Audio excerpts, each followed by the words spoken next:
Good evening, everybody. I'm Simon Haynes. A warm welcome from me and also on behalf of our chairman, John Howard. And isn't it great to be back in this beautiful room at the Mint? And as ever, a very special welcome to our wonderful Ramsay scholars. Great to see you. Thank you for joining us tonight. Bring your friends, keep coming. You are the most important people in the room. Well, almost. So, as usual, I would like to start by acknowledging our wonderful benefactor, the late, great Paul Ramsay. Without Paul, nothing that we do would be possible. And it's particularly worth noting, as John Howard knows very well, that Paul was somebody who really looked after and cared about young people. He did many, many acts of kindness and charity to young people, and in a way this extends his legacy. Because without him, the scholarships that we offer, the university support that we're able to offer in the humanities, and indeed these events, none of this would be possible without his unique legacy, and we do our best to honour his memory.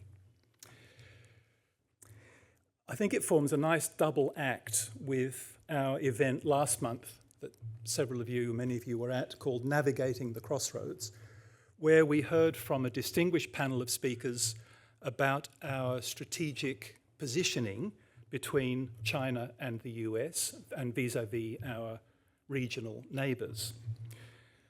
We feel at the Ramsay Centre that Australia's, and in fact the world's, current geostrategic situation is sufficiently complex and even troubling from a Western civilization point of view to justify a bit of close attention in these lectures. And so today we are very privileged to be hearing from one of Australia's most eminent foreign policy and Asia-Pacific security experts. He's Professor Michael Wesley, Deputy Vice-Chancellor at the University of Melbourne, where he is also Professor of Politics. Before that, Michael was Dean of the College of Asia and the Pacific at ANU, and in earlier roles, he was the director of the Lowy Institute here in Sydney.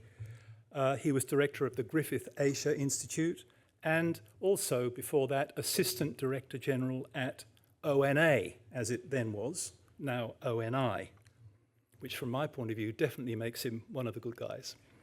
Michael is the author of several books, including Restless Continent, about Asian geopolitics, There Goes the Neighbourhood, on Australia and the Rise of Asia, the edited volume, Making Australian Foreign Policy, very widely recognised, very widely read, written with the late and much missed Alan Gyngell, who was my own mentor and boss at ONA, and another book of particular interest to one member of our audience. Michael also wrote The Howard Paradox, on Australian diplomacy in Asia. There are several more that I could mention, but briefly, one of some relevance to our mission at Ramsay, Michael Wesley has just brought out Mind of a Nation, about the place of universities in Australian life. Not his topic today, but of interest to us, to all of us. Now, I think, Michael, you're going to speak for something over half an hour, that kind of thing, and then you'll all have a chance to ask him some questions. And his topic today is Living with Leviathans, Australia in a Multipolar Age. Michael Wesley.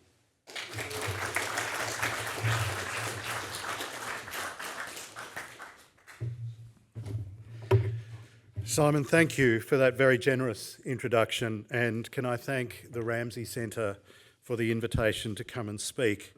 As a Deputy Vice-Chancellor, I get very little opportunity to actually think about these big picture questions, so you've given me that opportunity.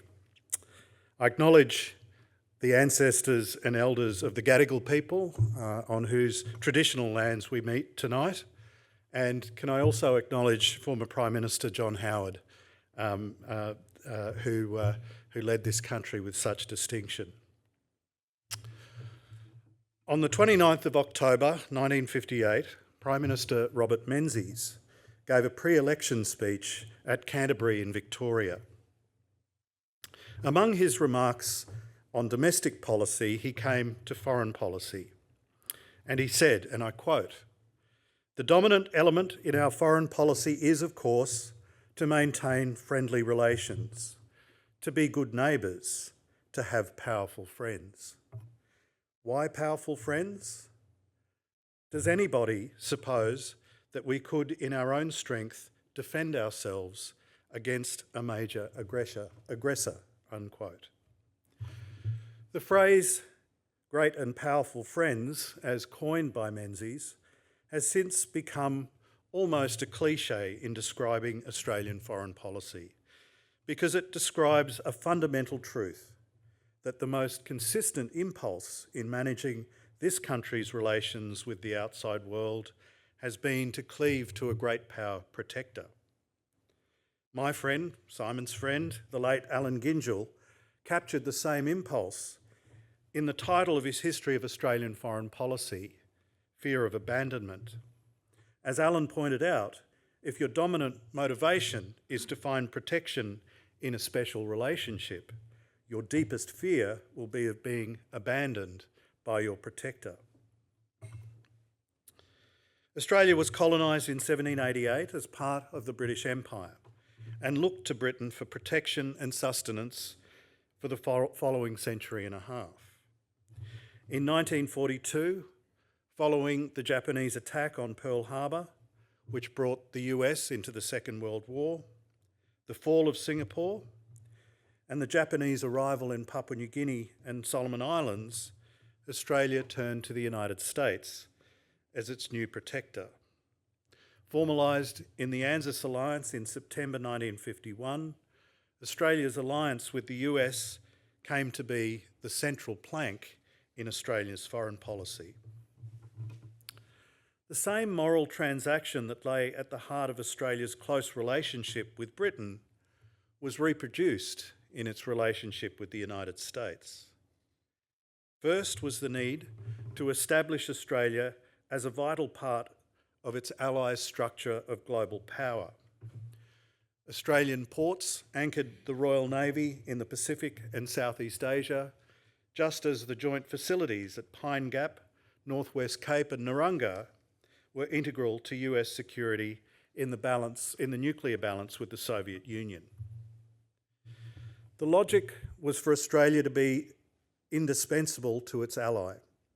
An attack on Australia needed to be seen as an attack on Britain's and America's global power capability.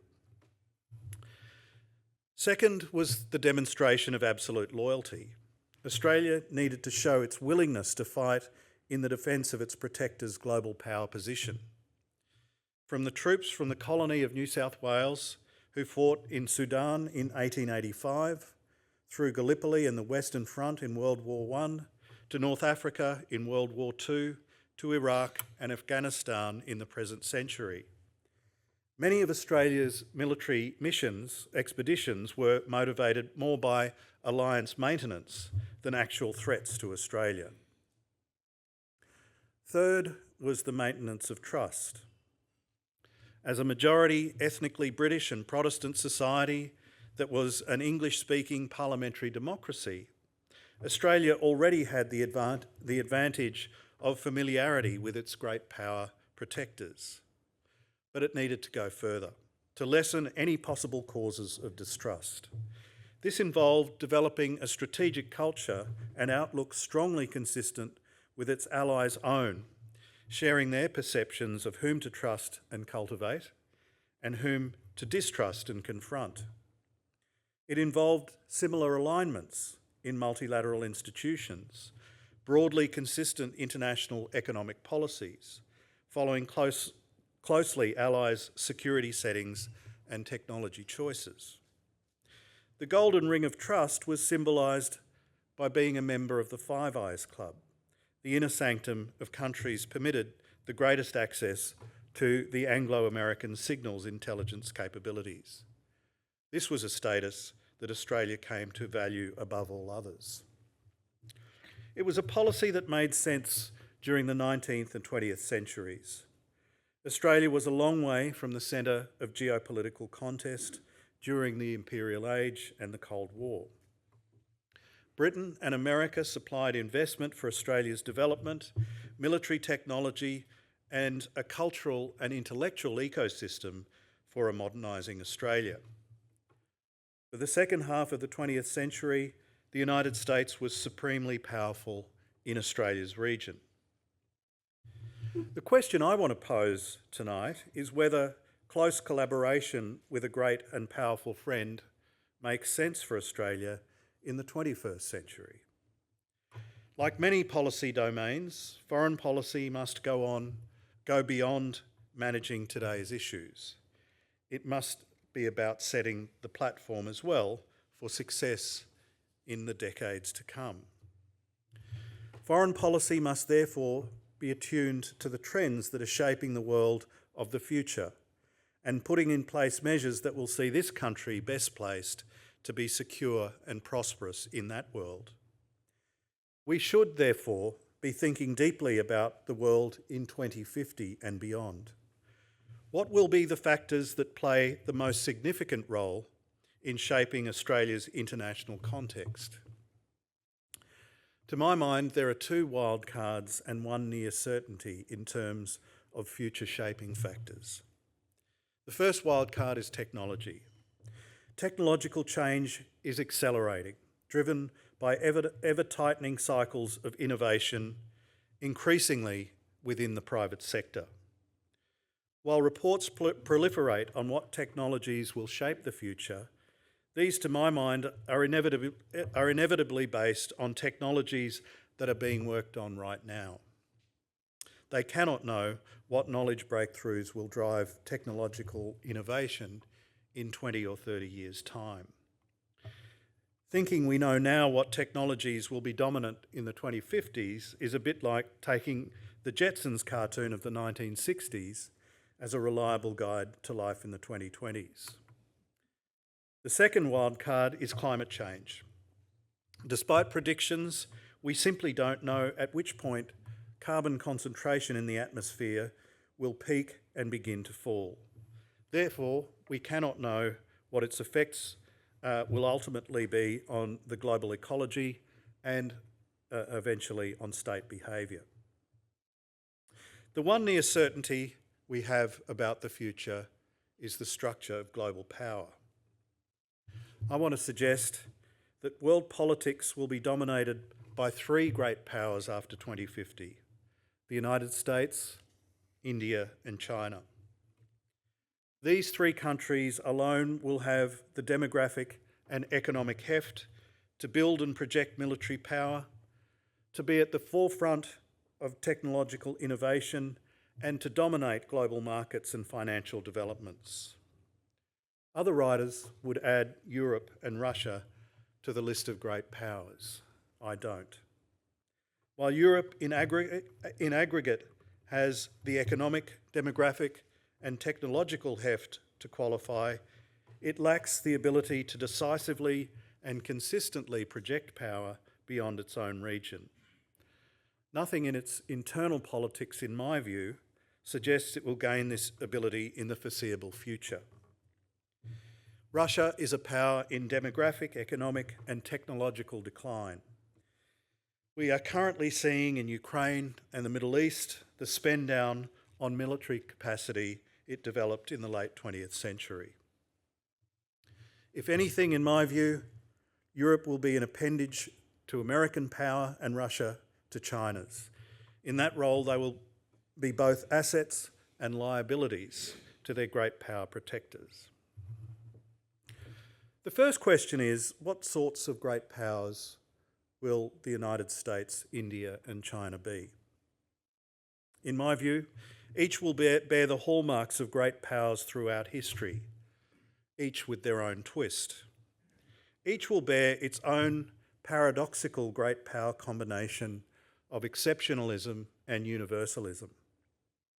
Great powers are about more than material capabilities. To act as a great power requires a certain attitude. Being a great power requires a society-wide belief in its own exceptionalism. Exceptionalism provides both an explanation for the state's size and status and a rationale for pursuing broad global interests. Great power universalism flows from great power exceptionalism. It reflects a belief that great power status results from particular values and modes of organisation, and that other societies should be able to benefit from adopting these. Every great power feels more secure if the world outside its borders reflects its values and organisational preferences, and this drives its behaviour. It can mean that what begins as advocacy can slide towards a crusade. In the words of the great British international relations scholar Martin White, every great power aspires to be a dominant power, just as every dominant power aspires to be a universal empire. The United States, India and China are each motivated by different combinations of exceptionalism and universalism. The US preserves the sense of its founding as a new beginning, a light on the hill for humanity. And this means that American values, freedom, democracy, the rule of law, human rights, should be equally available to other societies. India's and China's exceptionalism comes from a different place. The conviction flows from their status as major world civilizations stretching back thousands of years. Both can point to the substantial influence of their religions, culture, philosophy of government, writing systems, cuisine and innovations on neighbouring societies. Both great powers have drawn on this sense of exceptionalism to assert the primacy of the dominant group. Hindus in India, Mandarin-speaking Han in China, over minorities in their societies. And it informs a combination of self-righteousness and prickly nationalism in their relations with the outside world. India's universalism is in transition from the universalism of Gandhian non-violence and non-alignment of a Congress-dominated India to a universalism stressing the primacy of India's interests in South Asia and the Indian Ocean, and increasingly the Middle East and Southeast Asia. China's universalism has transitioned from activism for communist expansion towards a more general anti-Westernism and the assertion of Chinese primacy in the Western Pacific. The next question is what sort of relationship will develop between these great powers. There is a spectrum of possibilities here, ranging from war through rivalry to a balance of power to a concert of powers. By 2050, this will be a relatively new great power combination. Although the US and China are already great powers and in a bilateral relationship of rivalry, India is still rising. Its arrival as a great power will shift the US-China dynamic. Current US and Australian and Japanese hopes that India will settle into permanent alignment with the US against China, I believe, will be disappointed. India's exceptionalism makes it unrepentant about deciding and acting on its own interests. We are probably at the high point of Indo-American alignment.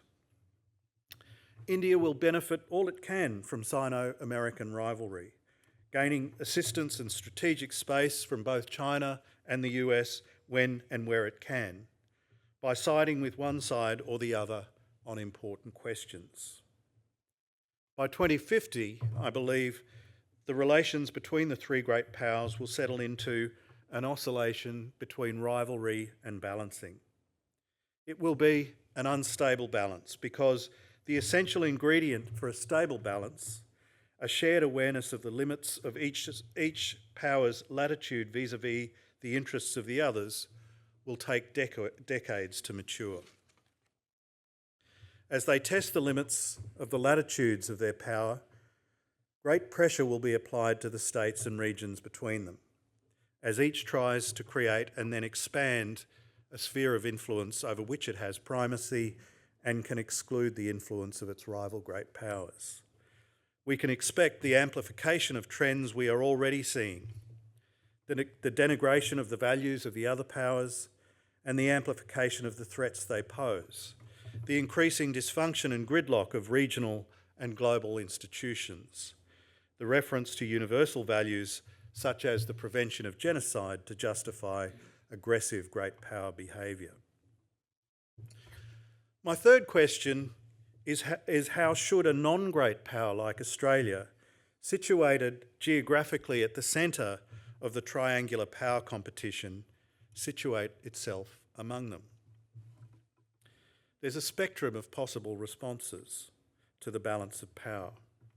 On the one hand, we have alignment with one of them through hedging to omnibalancing. Alignment means picking a side and backing it against its rivals. Hedging means not picking a side, instead actively constructing positive relations with each great power while avoiding the alignment pressures of all. Omnibalancing means keeping all great powers actively engaged and in balance, while acting to construct guardrails to channel great power rivalry in safe and positive directions. At the moment, Australia has chosen its response.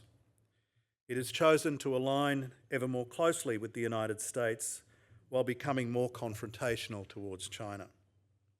This shift from Australia's position between 1990 and 2015, when it adopted more of a hedging strategy which sought to decouple Australia's relationship with China from that with the United States, constructing a positive and complementary relation with each. This was a strategy that worked while US-China rivalry was sublimated during the War on Terror. But as terrorism receded from the forefront of America's strategic priorities, Washington became less and less tolerant of Australia's cordial relationship with Beijing. A combination of factors exerted powerful triangulation pressures on an Australia that had entered a period of domestic political instability after 2007.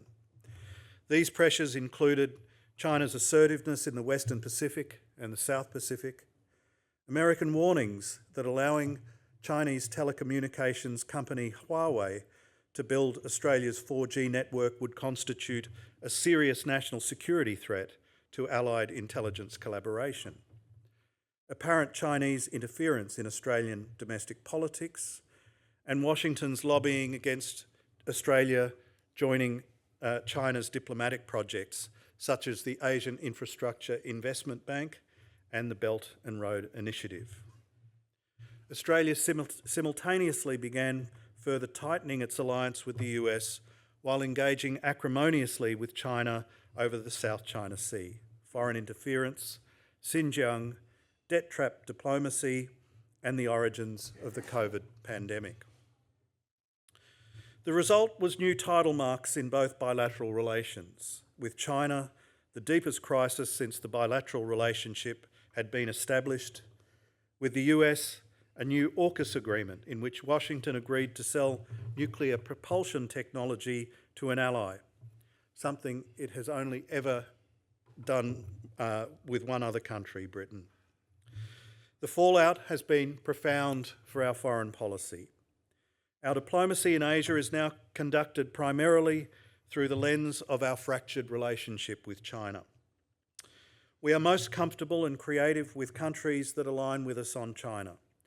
Witness the rebirth of the Quad and the new closeness to Vietnam and the Philippines.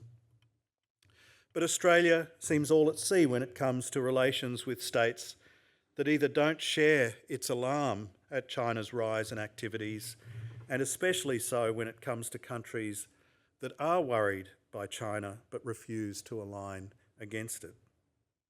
This has left our relationships in Southeast Asia and the Pacific, arguably the two most crucial regions for our security, lacking substance and energy, and it has robbed Australian foreign policy of one of its defining features, our relentless creativity in proposing new international initiatives and institutions.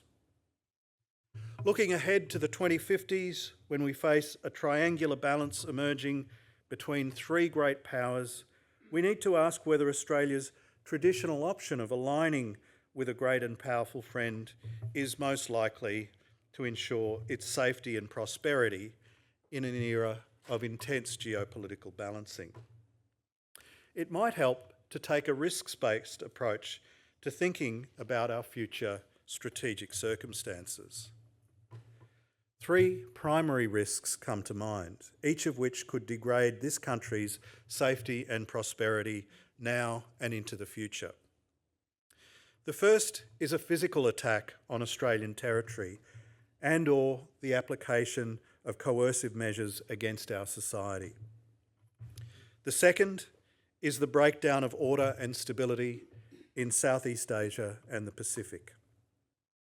The third is the restriction of Australia's access to international markets, investment flows, technological innovation and international talent. To which of these three should we assign the highest risk rating? The first, direct physical attack and coercion, would undoubtedly have serious consequences. But how likely is it? As my former colleague Sam Roggeveen has argued in his book, The Echidna Strategy, it would be prohibitively difficult for China, or for that matter, India or the United States, to attack or coerce Australia. Sam observes that Australia's greatest defence asset is distance, not only its physical distance from China, India and the US, but also that much of that distance is open ocean and that our power centres are distributed across this vast island continent. The second risk, the breakdown of stability and order in our near neighbourhood in the Pacific and Southeast Asia, is significantly more likely than direct attack or coercion. Both regions appear stable now, but that stability could be quite fragile and might hinge on domestic changes in significant member states. As geopolitical competition in this region intensifies during the triangular power balancing that will occur, it will exert pressure on domestic politics and foreign policy alignments in Australia's neighbours. One need only think back 50 years to a time when an assertive nationalist leader in Indonesia led to instability across the region, while his moves to align with China led to domestic catastrophe. We shouldn't underestimate the consequences of instability in our near neighbourhood for Australia. As an island, we depend on transiting through the archipelagos to our east and north to reach the rest of the world. The third risk, the restriction of Australia's access to international markets, investment flows, technological innovation and international talent, might seem at first glance the least serious. But think again. Since 1788, Australia has always depended on two-way trade, investment, demographic knowledge and cultural flows to maintain the well-being of our society. Our wealth has been built on the abundance of minerals, energy and food needed by other societies that we produce. While we have never had the demographic or industrial scale to be self-sufficient in consumer goods, transport, technology, or the skills we need to operate as a society. By aligning strongly with one of these three competing great powers, we could well increase the likelihood of this risk. There is a prospect that simultaneously our ally will insist that we curtail our interactions and transactions with its rivals, and its rivals will start diverting their demand and trade flows away from Australia. Indeed, this is already happening.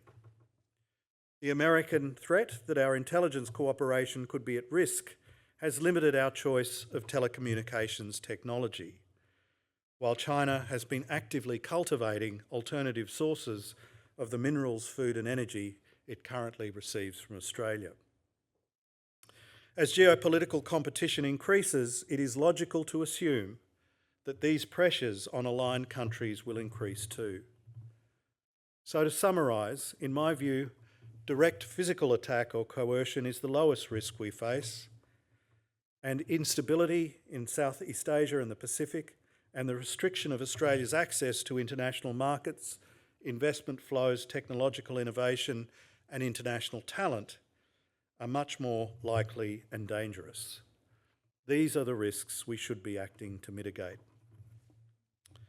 My argument is that Australia's current policy of cleaving closely to the US and joining its rivalry with China not only will not help mitigate these risks, but will likely increase their likelihood.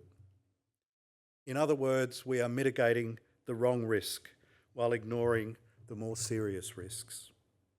As the Cold War showed, when geopolitical competition comes to be seen in terms of competition over the alignments of third countries, the results can be very damaging for smaller powers. First of all, the competition develops a zero-sum logic. Each great power comes to see the alignment of each country with its rival as a loss to its own power and prestige. The pressure they start to exert on smaller countries can be intense. The more some countries align, the more pressure is applied to others to do so as well. Second, this pressure can often play out along domestic cleavages within smaller powers, leading to domestic instability and even civil war, in which great powers back opposing sides. Think the Vietnam War. Third, great powers competing over alignments are tempted to create spheres of interest in which they enforce order and restrict the influence of their rivals. They also restrict the access of countries within their spheres of interest to interact with rival blocs. Each of these effects of geopolitical competition for alignments of smaller powers would be deeply destabilising in Australia's near neighbourhoods and would threaten to restrict our access to international markets, investment flows, technological innovation and international talent. So then, what should we be doing to mitigate these risks? To return to our earlier consideration of the type of relations between the great powers would be most in Australia's interests, the objective should be to move the relations between the great powers from the realms of rivalry and balancing towards a concert of powers. Diplomatic history buffs among us will recall that the most famous and successful concert of powers developed in Europe after the Napoleonic Wars and kept the peace, with the exception of the Crimean War and the wars of German unification between 1815 and 1914. At the heart of any concert is an acknowledgement that great powers must collectively manage tensions and rivalries between them in order to prevent destructive war. The question is, what can small powers do to bring about this outcome? I believe the answer is quite a bit. Australia, along with its neighbours in Southeast Asia and the Pacific, occupies the central geography in the rivalry between the United States, India and China. The choices we collectively make with our neighbours can have a major effect on whether the great powers engage in zero-sum geopolitical rivalry or start to moderate their competition out of self-interest. A Southeast Asia, Australia, Pacific region that refuses to side with one power or another and seeks to maintain the maximum breadth of access and options with all three is the best chance available to establish guardrails on assertive great power rivalry. My suggestion here is that the choices the great powers make about how they relate to each other will partly be determined by the choices made by smaller states for whose alignment they compete. Their ultimate goal is for as many smaller states to align with them and against their rivals as possible. If any achieves this, it becomes the dominant power. But if a large number or all of the significant smaller states refuse to align with one or another power, the great powers must moderate their aims and means. If alignment is off the table, the great powers will compete to match their rivals' access and influence to the states at the centre of their competition. This means taking into account the interests and preferences of the smaller powers. Australia and its neighbours can go further than simply refusing to align. They can start to build institutions and norms together that establish guardrails on the great powers' behaviour. Here, Australia could build on over half a century of history of coming together with our neighbours in Southeast Asia and the Pacific to build regional institutions and norms. Although ASEAN and the Pacific Islands Forum are often dismissed, we should not take lightly their ability in the past to export their institutional norms to the broader region. We should invest in bolstering this ability to do so again in partnership with our neighbours. Australia is a serious player in the future of the region. The choices we make matter, not only to us, but to the broader Indo-Pacific region. Our close alignment with the US against China at the moment is misguided, in my opinion, for three reasons. First, it is motivated by the risk that is least likely to occur, direct attack or coercion, and elevates the other two more likely and dangerous risks, regional instability and limiting Australia's access to international markets, investment flows, technological innovation and international talent. We need China's and India's markets, their investment, their innovation and their talent. And we are likely to benefit from two-way flows of these because India and China are complementary economies, whereas we are more of a competitor to the United States. Second, for a significant player like Australia to align strongly with the United States will result in increased counter-alignment pressures from China and India on our neighbours, risking increased instability in our near abroad.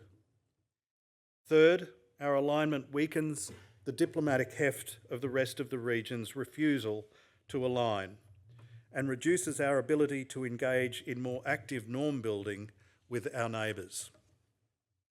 This in turn reduces the region's smaller powers' ability to moderate great power conduct and develop guardrails for the three great powers' conduct. In my view, the initial step in moving in this direction would be to return to Australia's bipartisan policy of hedging that it conducted between 1990 and 2015.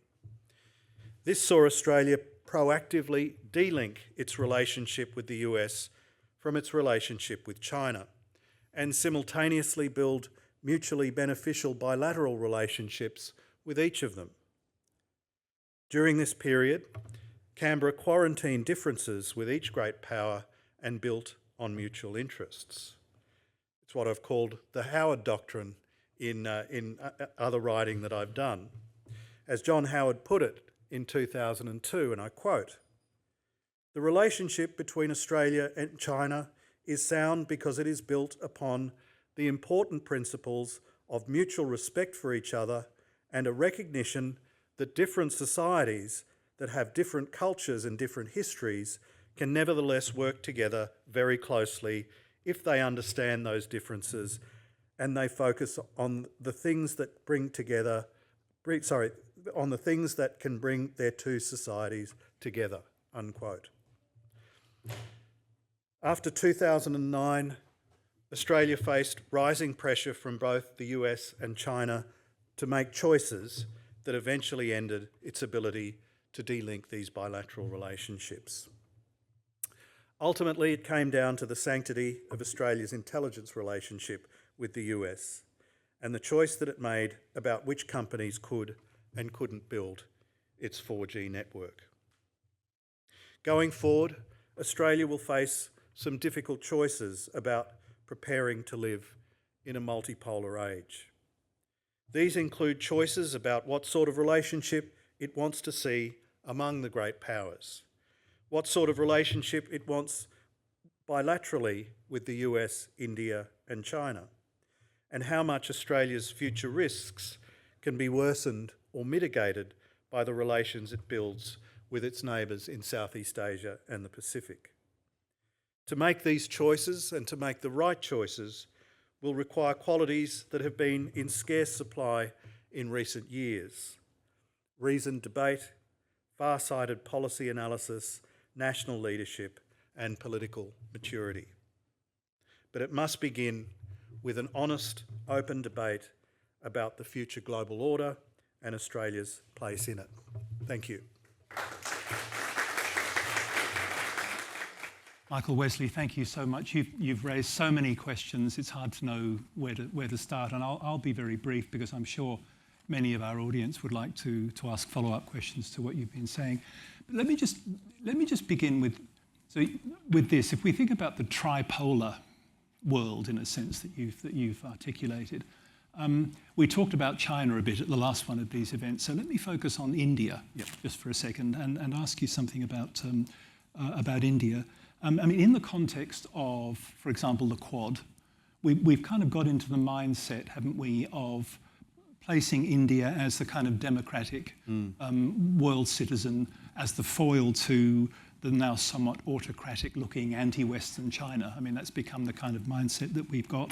But wouldn't you say that India under Modi's BJP, I mean, you did refer briefly to this, isn't it beginning to look a little bit more like a kind of Hindu nationalist theocracy rather than a displaying a democratic facade for the West while not actually behaving very democratically at home? And maybe this is why Penny Wong recently talked of shared interests rather than shared values. And on trade and the economy, how do we handle an India that's becoming kind of impossibly intransigent in so many multilateral fora, the WTO, IPEF, etc., while China is looking, at least in those contexts, more compromising, at least appearing to play a more constructive role? How do we deal with that India going forward? So, great question, Simon. Look, I think India is already an example of what we see with increasing regularity in our part of the world, which is an illiberal democracy. I think that looking at India's elections, which we'll see later on this year, and saying, oh, well, they're just like us, would be a big mistake. I see the erosion of civil liberties. I see the erosion of secularism. I see the erosion of the rights of minorities within India. The rule of law is increasingly under threat in India. The keystones of freedom and civil rights, which I would say include a free press and free universities, are increasingly under assault. So I think that it's impossible to know how long Modi will be in power. It's impossible to know whether once Modi dies, because I think he will die rather than sort of give up power, how long the BJP will be in power. But my understanding of the nature of the power structure that the BJP and the RSS have constructed in India have really shifted the internal politics of India. So how do you deal with it with that sort of India? I look at it as, I guess, a realist at heart, and I see a great power rising. That's what great powers do. They can have whatever kind of values internally, but they act externally like great powers. And the sort of behaviour that you're describing in trade negotiations and so on is the way a great power acts, without compromise. When they don't feel that they need to compromise, they will not compromise. And so quite often for smaller states, for a student of diplomatic history, the best way of dealing with that is to use the power rivalry between great powers to your advantage. And I think that's the best option for countries like Australia and its neighbours in Southeast Asia and the Pacific going forward. And one more very brief one, just to ask everybody's indulgence to give me one more shot. Talking about the smaller powers that you did refer to, the share of the global economy controlled by either Washington or Moscow and their two power blocks in 1950 was 88%. And today, those two blocks, or those countries, including China, now only make up 57% of global GDP. And even with India, that's only another 10. So that economic reality tends to suggest that there's kind of been a relative decline in the stature of the Leviathans. It's actually not so much a world of Leviathans as it was in the 1950s. I mean, admittedly, that's an economic statistic, but even militarily, you've got the Pakistans and the Irans and the North Koreas and the Israels and so on. So is it actually a tripolar, Leviathan-dominated world that we're moving into or not? I think it will be. So you're right, but I would say that the 1950s was actually quite an atypical period of world history. The two big kind of industrial centres outside of the United States and the Soviet Union had been completely destroyed. So it was natural that the two superpowers had that economic heft. But you're right, there are significant centres of economic power. I think what you need for a great power is the combination of economic power, military power, demographic capabilities, and increasingly technological innovation capability. And I think all of those go together in a package, and that these are the three powers that we will end up with. A friend of mine, an economist, Hugh Mackay, who you obviously know, has done an econometric analysis on economic growth, and by the end of the 21st century, there will be four giant economic powers: the United States, India, China, and Europe, and all of the others will be right down here. And as I explained in the talk, I don't think Europe has the ability to match its economic heft with all of the other attributes of power. Thank you. So, questions? Yes. Hold on, wait for the mic. And can I just ask that you identify yourself before the... Yeah, of course. So my name is Pablo, and I work for the Australia-Israel Trade and Economic Commission. And you're a Ramsay scholar? No, maybe, potentially in the future, we'll see, but not currently. And so my question is with the US, China, and India, if in future, for example, more technological defense and health software and devices lean towards a certain power, is it possible for smaller states to align more? For example, everyone goes to India because they have all the latest and more up-to-date innovative technology? Or is it more likely, do you think, predictably, would it be more of a spread of smaller states between the three powers if it goes that way? It's a great question. Look, I think technological choices are going to be key here, because technological choices are, in my view, going to be increasingly defining. I think what we're starting to see between the United States and China is a technological decoupling that's going on. For those of us who've been to China in the last, since the pandemic, it's increasingly difficult to operate in China without Chinese technology. So you can't actually use credit cards outside of the major hotels, and increasingly you can't use cash.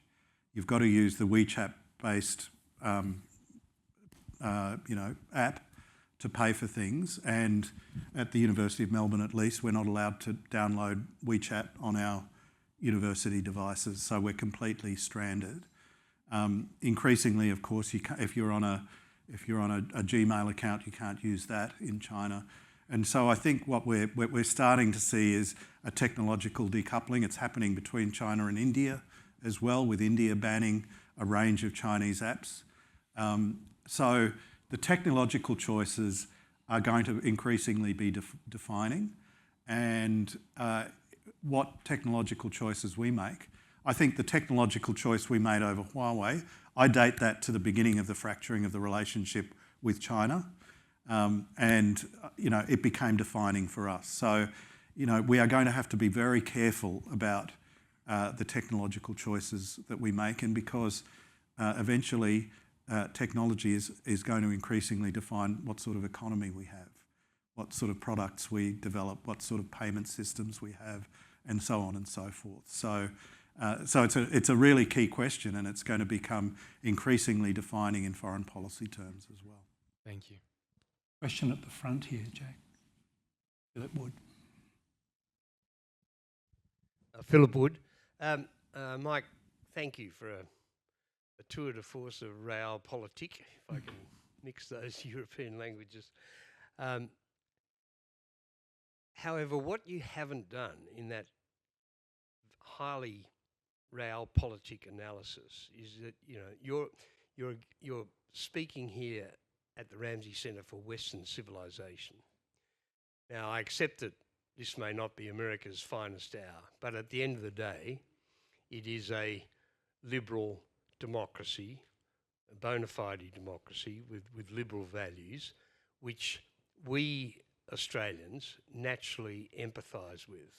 Now, we may trade a lot with China, and we may play cricket with India, and that's great. And nobody should detract from those kind of relationships.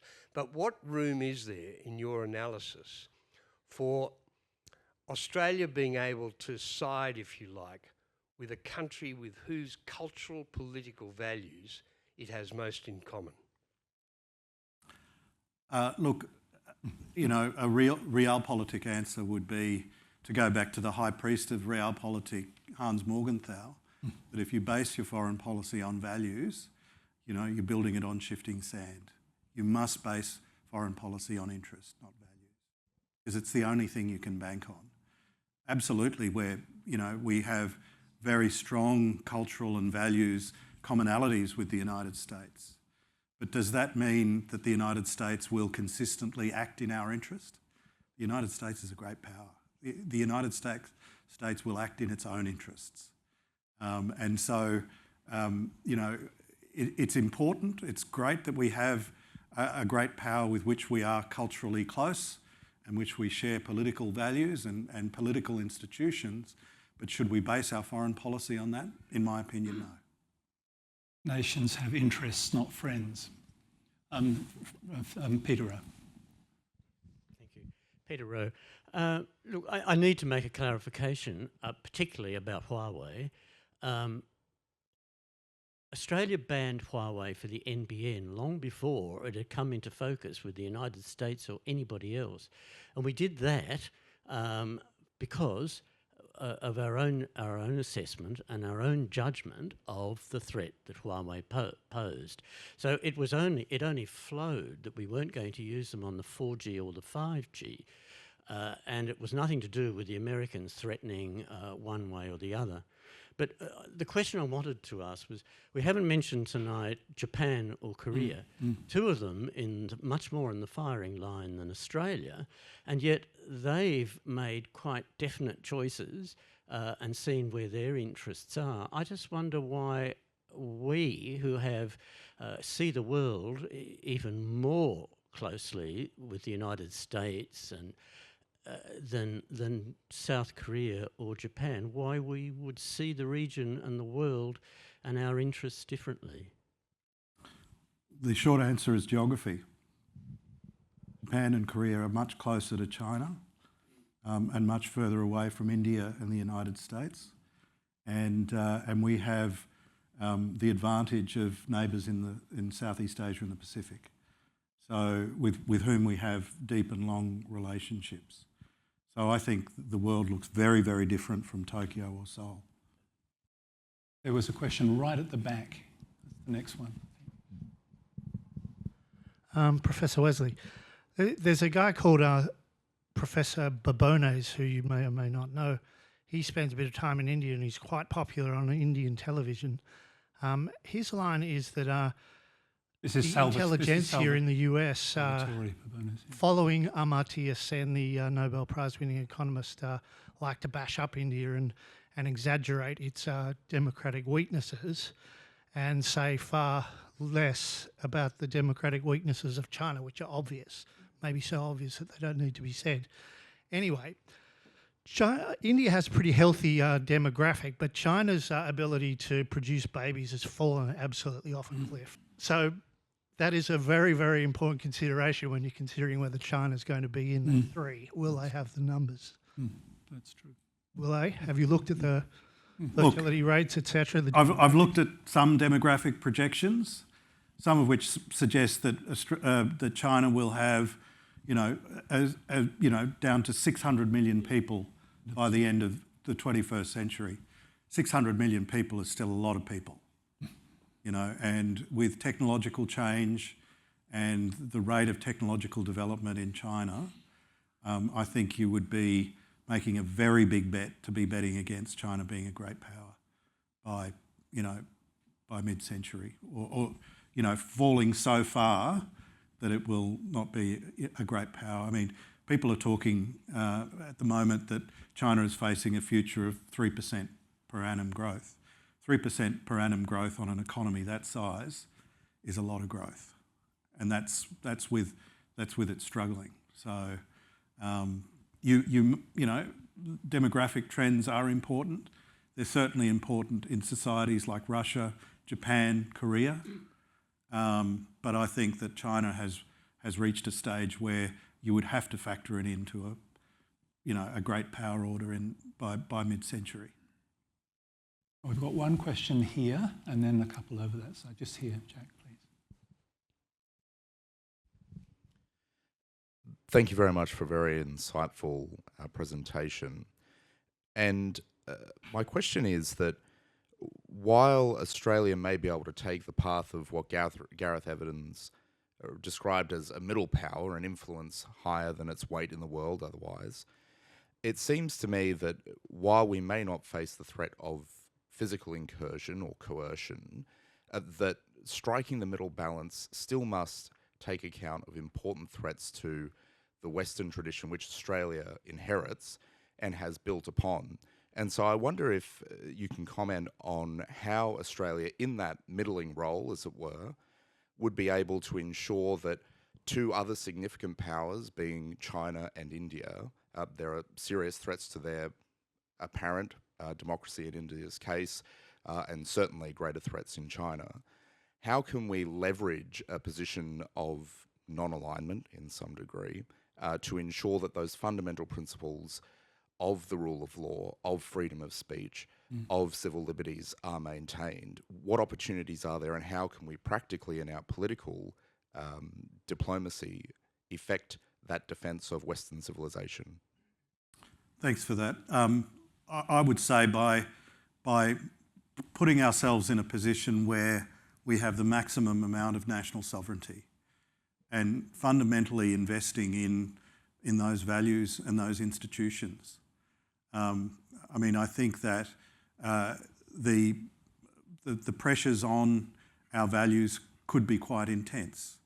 We know, for instance, that China wishes a region in which countries like Australia are deferential to us, pay deference to China and its wishes, and that would be a direct threat to the sorts of values that you're talking about, because we would face Chinese demands that we shut down protests, we would face Chinese demands that we stopped teaching certain subjects at our universities, that we stopped writing about certain subjects in our papers in ways in which we would want to as a society, and that's unacceptable. And so I think protecting ourselves from that sort of coercion or that sort of pressure is absolutely important. And to go back to my earlier answer, I think the best way of doing that is ensuring that the rivalry among the great powers works to our advantage, works to maximising our space and our sovereignty, not only internationally but domestically as well. This question is quite pointed in the Pacific, in the region, thinking of the Solomon Islands that you published a book on just last year called Help 'em Friend, Australia and Ramsay. This is not the Ramsay Centre, this is the Regional Assistance Mission to the Solomon Islands. And you make the point, I think, in the book that our strategic gaze tends to ignore, or has increasingly tended to ignore, the region. And this is surely something we should be worried about and focus on better. Absolutely. You mean the Pacific? Yeah, region? the Pacific, yeah. Look, I think so. I was just saying to Mr. Howard earlier that I think that the Ramsay, not this Ramsay, the RAMSI intervention was an extraordinary success. I think it was, in many ways, one of the high points of foreign policy in the history of this country. And yet I think we squandered We're losing it. Yeah. the benefits of that very quickly. And to be in a position now where we are competing in that very country with China, to provide security protection so soon after the end of that intervention is, I think, criminal. Yeah. I think there were a couple of questions over this side. So the gentleman in the third row and then one in front.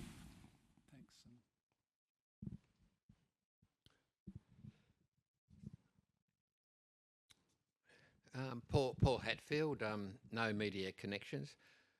Referring to the great powers of the USA, which we could basically say is a unipolarisation since World War II, or at least from the Cold War, and to China, which is a bipolar polarisation with the USA, could we say that multipolarisation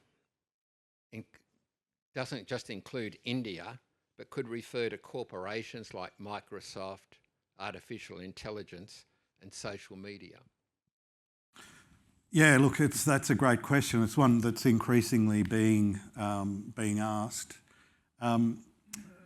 My sense is that the rise of big tech is probably peaking.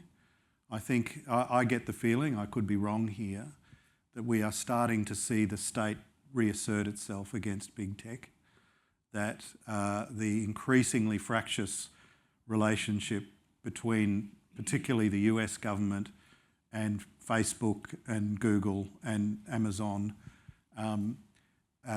reminds me a lot of the reformist era in the United States with Theodore Roosevelt and the trust busting that happened back then.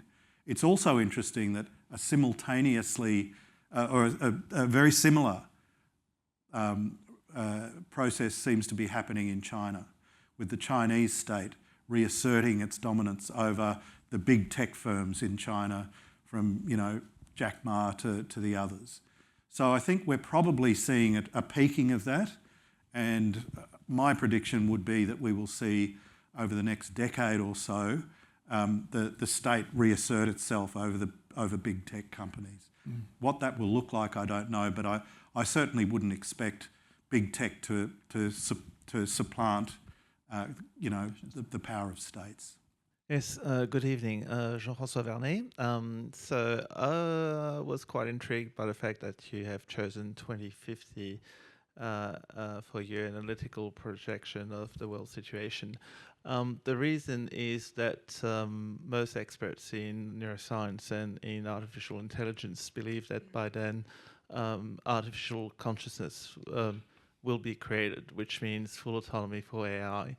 Wouldn't that actually make irrelevant all world tensions and potentially create, in a Philip Dick dystopian scenario, a situation where global interest will be at fighting that kind of threat rather than fighting against each other?